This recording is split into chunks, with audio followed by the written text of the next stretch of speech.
What's up, world? This is Ryan Banta again coming at you guys. Hoping to meet you guys all on a cheery, wonderful holiday beginnings. We're in the midst of the 12 days of Christmas, and we just got finished up with Hanukkah, and Kwanzaa is around the corner. For me, I'm finishing up my finals here at Parkway Central, doing some grading, and thought I'd take a break out of grading to talk about some of the things that I regret. You know, when you come to the end of the semester, it really kind of brings some finality to the things that we're doing, and kind of makes you think about some of the things you wish you would have done and how you would have done things. And a lot of my students are going through that process right now. And even as teachers, I think we go through that process. Maybe there was a lesson plan we would have liked to have done, or maybe we ran out of time on a particular activity and you didn't get to it. So there's a lot of things that kind of come into play with that. For me as a coach, I oftentimes think back about a lot of really great things and positive things and things that have really shaped me and have been formative in my life, from having really good parents to having good mentors. But also I talk about this, I've mentioned this in my 40 things in 40 years, that you should also be thankful for the things that are regrettable, things that are not great.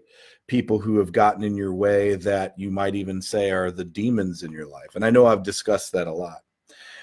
For me, there are 5 things that kind of bother me, or kind of are little echoes in the back of my head that I think about a lot. And as I move through the process of positive psychology and some of the things that I've tried to do to make myself a better teacher and a better coach, I oftentimes want to try to reframe those things that have happened in the past and look at them from more of a positive, in terms of them being a link in the chain of life, or a stair stepping into something better for me as an individual, be it as a husband, a father, a teacher, or a coach.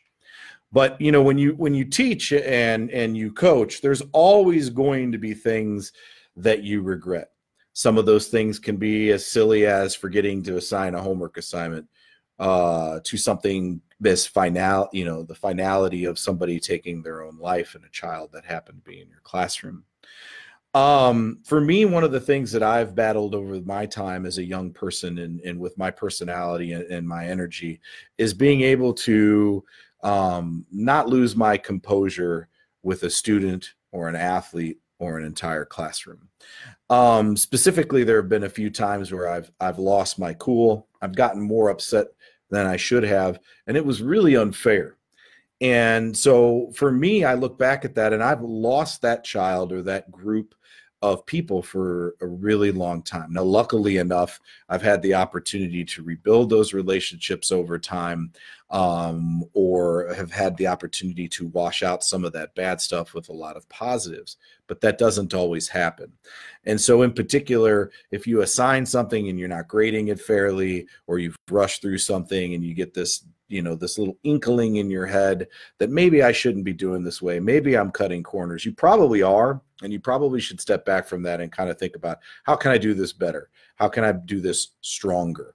How can I, take ownership of the job that I've been bestowed by, the community and my peers?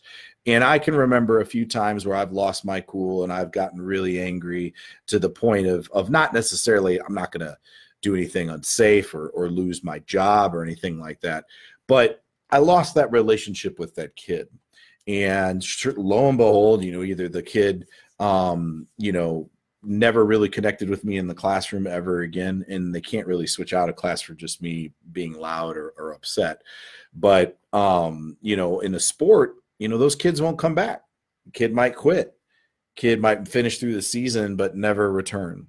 And that athlete could be somebody who has a lot of potential. Now, I'm not saying that you don't get frustrated or you don't get mad. That stuff happens all the time. And sometimes there's reasons to elevate our voice, to get a point across, to let them know that this is not acceptable in their behavior.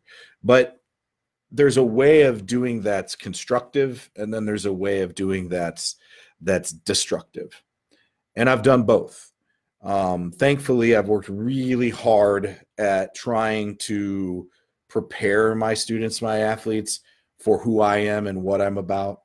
I've worked harder to circle back quicker to a situation, to be able to apologize to people, to take ownership of something that I did wrong, as opposed to getting angry and getting defensive. Now, that doesn't mean it always happens. It doesn't mean I'm always perfect, by no means. This is a lifelong struggle, a tug of war with your biology and your hormones and your own nature with what the world finds acceptable. And the biggest thing that I've learned from these situations is if I feel myself going in that direction, I will immediately apologize to the students or to the athletes as quickly as I recognize it. I'm not afraid to reach out via email or phone call home to a parent or to a kid. It's better to do those type of things and be proactive than letting the situation fester or sit and just act like it's going to be okay the next day. Now, the other thing that I try to do is I try to make sure that with those athletes or with those students, that once the conversation is done, that it's pretty much over with, as long as the behavior has been addressed and the punishment or the repercussions or whatever has been dealt out, and that you come back and tomorrow we're good again. Now, that doesn't mean that the kid is going to be good with you right away. They're not going to necessarily be, yeah, okay, everything's fine. That's not realistic. But you've got to present that. You've got to be that way, because it's really, as the educator, as the coach, it's our responsibility to create that bridge, and to reach out and to be that olive branch when you lose composure. Because there's a group of kids I know, in fact, a couple of years ago, that I had a classroom of students that I didn't gel with for whatever reason. It was just a bad mix of kids, a bad time of the day, me not being as prepared or as set up in terms of my classroom expectations and my presence in the room as I should have. And because of that, it was not a good situation for those kids, and it wasn't a good situation for me. And a lot of those students I failed to reach and teach every day, and it haunts me. But all that being said, recognizing that it's an issue is a good step in the right direction. So since then, I've worked really hard to try to be more on the ball with some of the things that created that tension, to make sure that I'm not allowing some behaviors to exist that I think are minor, and then they kind of grow and blow up into bigger things. And I've talked a lot about that with a particular track team that I had. But this happens in the classroom too. Even when you're delving out grades, it can happen. And it's something that we need to be aware of. And those things bother me, because I will never get another chance to rebuild a relationship with those kids once they've left this building if it ended badly, unless they take it out of themselves to come back and say, hey, I was really wrong for that. And then it provides me an opportunity to say, well, yeah, it might not have been the best way to handle it, but me as the professional, it was on me to handle that better too, and I apologize. And it's bothered me since then, and I've worked really hard to become a better teacher and a better coach because of it. Number two, whether you guys know this or not, I was an athlete that was injured very, very, very much. I was an early mature, so I was really fast right away. I was physically imposing at a young age. Now I'm not. When people hear that, they're like, whatever. But being this size as a sixth grader brings a little bit of oomph to things. And so for me, I was an athlete that didn't take things seriously in terms of warming up and cooling down. I was the last one to do that all the time. It took so much work to try to get myself to be able to do those little things to be prepared for whatever I was going to do in the day. And unfortunately, I paid the price for that. And I got hurt a lot, and I got injured a lot. And my career as an athlete never met what it was meant to be. And a lot of coaches have that battle. If you look at a lot of coaches, I wish I could have done this, or I felt like I failed here. And then coaching has allowed them that next opportunity to work on those demons and those things that they've got that have really kind of bothered them. And so for me, my injuries were a huge problem. I tore my hamstring multiple times. I injured it multiple times, and it kept me from being as competitive as I would have liked to have been. Now, there's nothing I can do about it. I've had surgery on my hamstrings, and I'm over the hill. I'm old and fat and bald, and there's nothing that I'm going to be able to do athletically that will ever be as meaningful or as game-changing or as helpful as I can do as an educator and as a coach. But what it has allowed me to do as a coach is to be super diligent to the point of being obsessive about trying to keep my athletes healthy. and doing the things that are necessary. There are a lot of people out there that believe you don't need to warm up, you don't need to cool down, you don't need to stretch. Well, how are we going to reduce injuries? Yes, it may lower the performance level on that particular day, but I'd rather lose a % of performance than a month to a catastrophic injury. Let me say that again. I'd rather lose a % of performance than a month to catastrophic injury. And so I've taken upon the philosophy of slow cooking the meat, so to speak. And we take a lot of time doing drills and warming up and being prepared for an athletic contest through practice and through our routines and through our training, so that when we get to competition, we are armed with those skills and drills and preparatory scaffolding so that our athletes have something that they can do so that they don't lose a large portion of their career. I was a varsity runner as a freshman in high school on a very good high school team at the time that had multiple all-state returning medalists. And because I got injured over and over and over again, I never achieved really much outside of my freshman year high school track and field season. Now in college, I was able to somewhat figure those things out, and I had some autonomy, and I learned some of those lessons the hard way, and I was able to either survive an indoor season or an outdoor season, but I was never able to survive both injury-free. And so every time you pull that hamstring, it's just that much harder to come back, that much harder to prepare. So one of the things that kind of builds into that is one of the things I've learned from my experience as a coach, and my grammar here on point number 3 is incorrect, but that's okay. We're going to move past that, is that loading my athletes too much. There are many times where when you get to become a coach who knows that you can get your athletes to work hard and to improve through hard work, you always feel like, well, more is better. And even more than that is better still. And even more than that is better still. And unfortunately, as a coach, I have pushed the envelope at times to where a kid or an athlete eventually either doesn't perform as well as they're supposed to, they don't reach the peak at the right time, maybe they peak way too soon in a season, maybe they're flat, maybe they get ferritin and iron deficient. These are things that when we load our athletes continuously, just because they can handle it in practice doesn't mean it's always wise, because on the back end, they may not perform the way that you need them to. And so finding that magical level of what you do in practice is very individual. And it took me a really long time to figure that out. So much to the point that there were athletes that I coached that got too muscled up.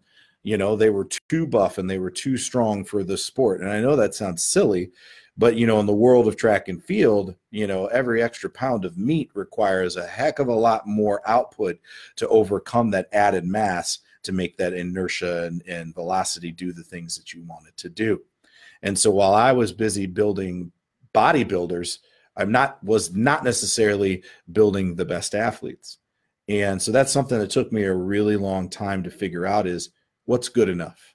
So we've talked about this with strength training, with Derek Hansen's Zoom Pop things that he does every Sunday, where we have athletes that, you know, if you look at the fastest people in the world, their squat's 2.5 times or 2 times bigger than their body weight. After that, why do we need to squat anymore? The fastest men and women in the world, that's what their squat was. So going beyond that probably is silly, but not getting to that is also silly. When you're dealing with distance runners, do you need to run 100 miles a week when 40 miles will suffice?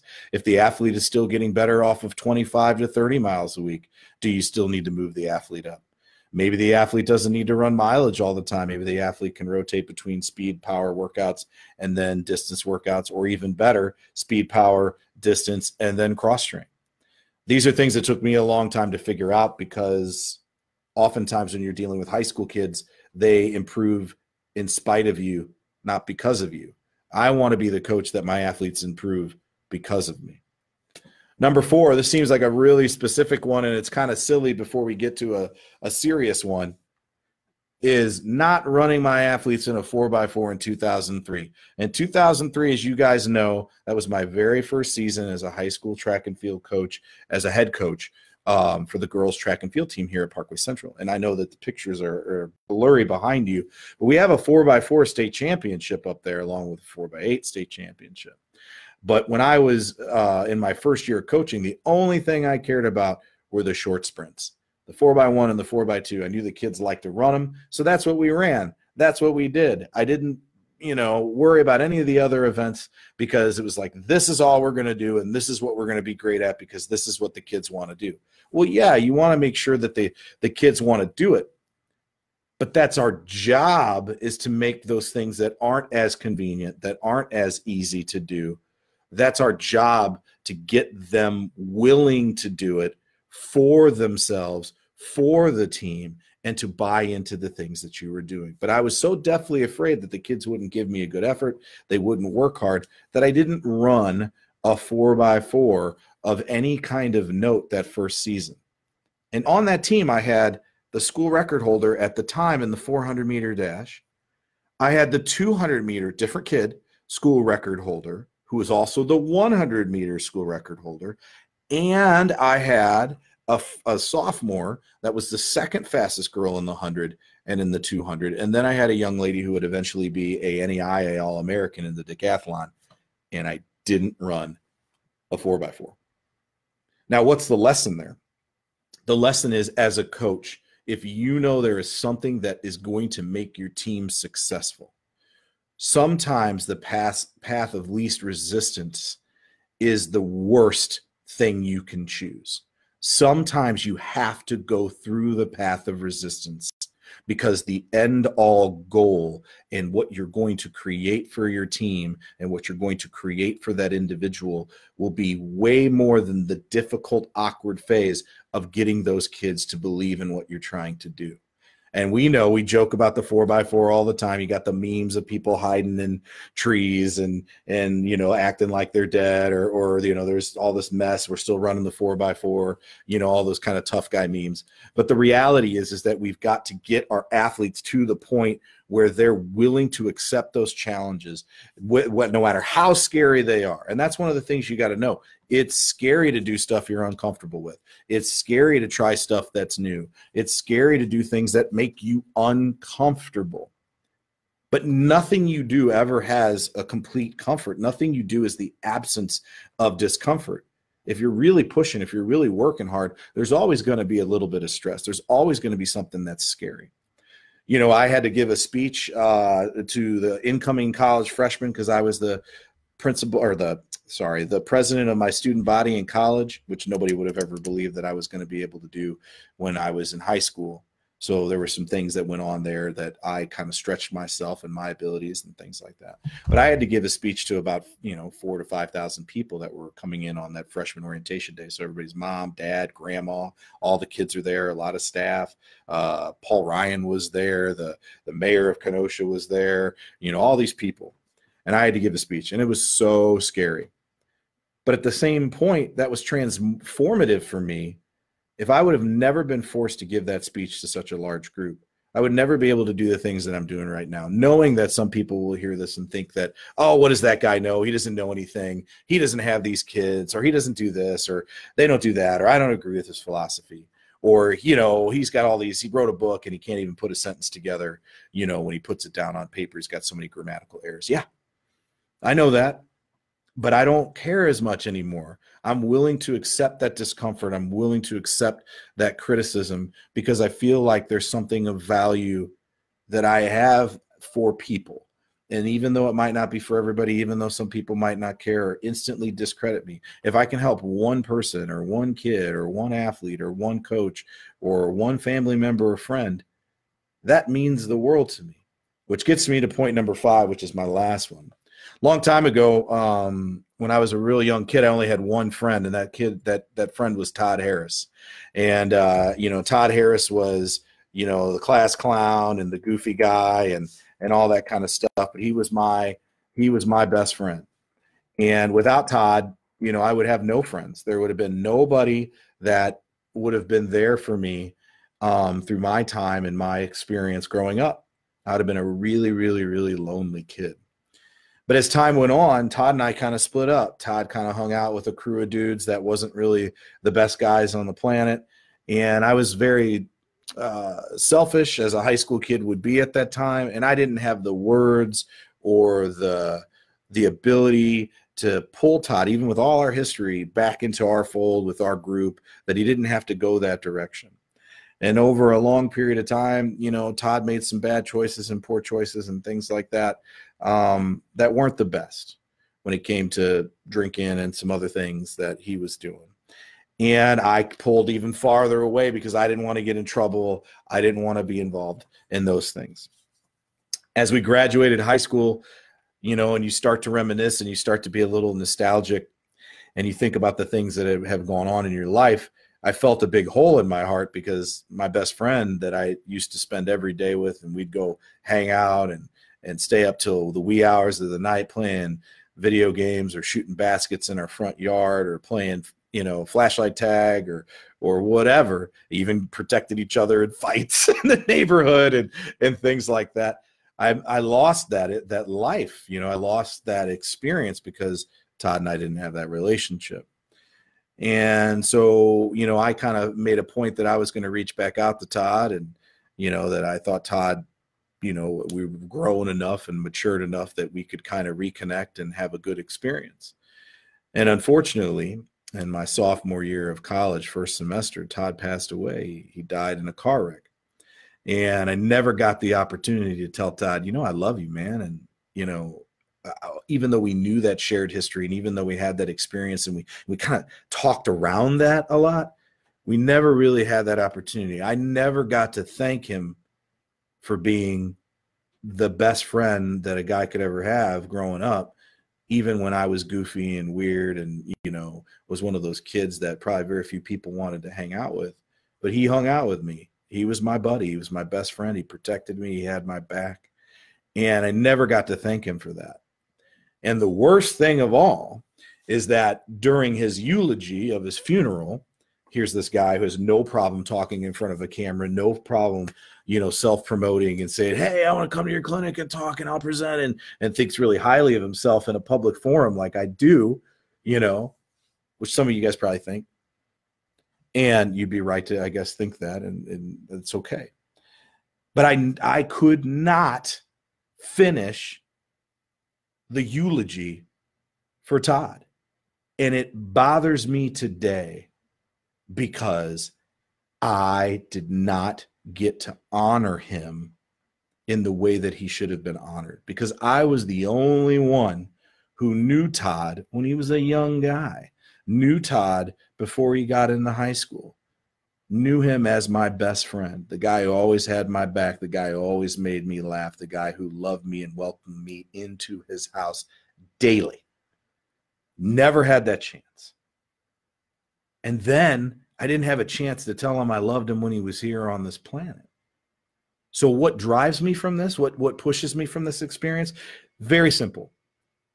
If there's someone out there that you have a problem with, that you have a long history with, that you're a friend with or a family member or somebody you love or somebody you care, or you have something that's nagging you and bothering you that you regret, that bothers you, don't let it just be motivation for future relationships and future things, that endeavors you're going to be a part of. Make it something that you have a good end of story to. Hey, I reached out. We're friends again. We're buddies. We have this history. I feel like we closed the door on that chapter. We had closure. We squashed our beef, whatever it may be, because you never know when you're going to have that chance back. And even though you may not feel like you should be the person that reaches out, that needs to do it, do it. Make it happen, because you may pass up on that last opportunity. We're not on God's green earth forever. We're not going to be here forever. Our time will pass. We will be forgotten, no matter how influential, no matter how great we are. So the only things you got while you're here are those relationships. That's what makes us wealthy, is our relationships, not how much coin we have, not how much money we have. So don't just let it be a motivator. Let it be something that you take care of today. Call that family member up. Call that friend up. And it doesn't even have to be a bad thing. It doesn't have to be somebody you have a poor situation with. It could be a good relationship. But let them know how important they were to you. Let them know how special they were to your life and how much of a role they played in making you who you are today, for good or for worse, for the learning for the good, learning from the bad, vicariously or direct instruction. Let them know. because you just never know when they're not going to be around anymore for you to be able to say, hey, I love you, or hey, I'm sorry, or hey, where did we go wrong? Why did this happen? You know, and try to reconnect. All right, guys. Love you. Enjoy the holidays. I'll try to get on here next week, maybe after Christmas, if possible. But if there's anything that you guys would like to hear from me in the future in terms of comments, questions, things about coaching life, please let me know. Put it in the comments. Don't be afraid to share this video. I'm an open book. You know, if this can help somebody, I want it to. So please reach out to the people that need it. And we'll see you guys soon. All right.